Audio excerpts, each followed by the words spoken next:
東京タワーぐらいの高さの落差から落ちる滝が見れると。国指定名勝天然記念物。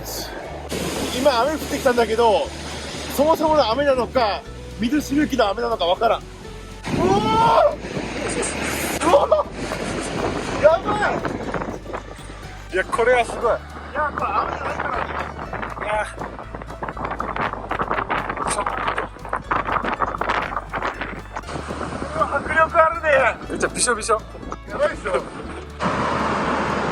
あの上。もうわからん、なんかもう空から降ってきとるだろこれ。そうそう、そんな感じよ。自分の目で確認せんとさすがにね、凄さがわからんかもしれない。